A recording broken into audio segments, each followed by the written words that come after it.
चलिए इस जे की प्रॉब्लम को सॉल्व करते हैं और अगर आप इस जे की प्रॉब्लम को सॉल्व करोगे तो आपको पता चलेगा कि ये जो प्रॉब्लम है that is a previous year type problem means ये प्रॉब्लम आपको जे में भी देखने को मिल सकती है और नीट में भी देखने को मिल सकती है। क्वेश्चन क्या बोल रहा है? क्वेश्चन बोल रहा है a 0.5 kg mass is in contact against the inner wall of a cylindrical drum of radius 4 meter rotating about its vertical axis.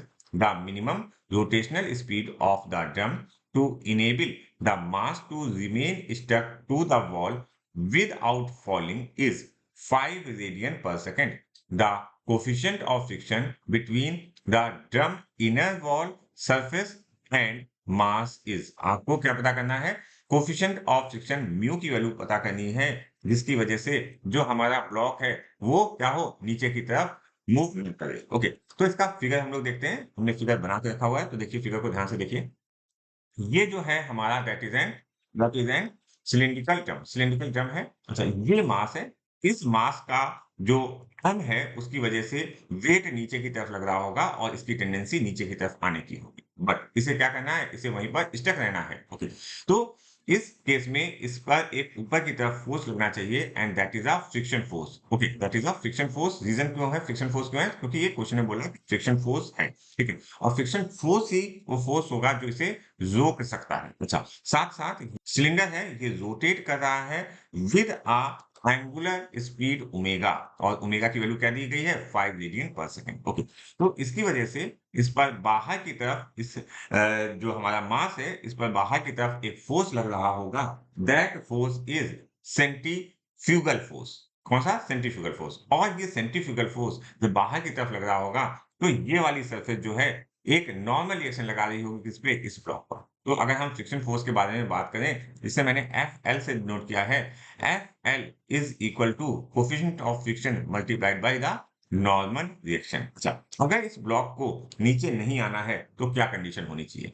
तो ये कंडीशन होगी that is an friction force F L is greater than, किससे greater होना चाहिए? M G. जो हमारा इसका wait है जो नीचे की तरफ लाने की कोशिश कर रहा है उससे ज्यादा होना चाहिए। या आप ये कह सकते हो हाँ बिल्कुल इक्वेट भी हो सकता है।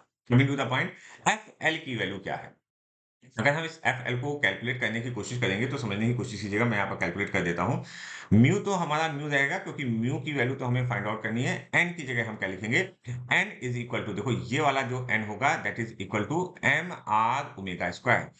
M R omega square. तो एफ एल की वैल्यू रख देते हैं। जब हम एफ एल की वैल्यू रखेंगे तो हमारे पास आएगा mu into M into R into omega square is greater than और equal to M G. Okay, M and M is going to cancel out. Nu is greater than और equal to, simple rearrangement है, nu is greater than और equal to G upon omega square R. Values को रख देते हैं।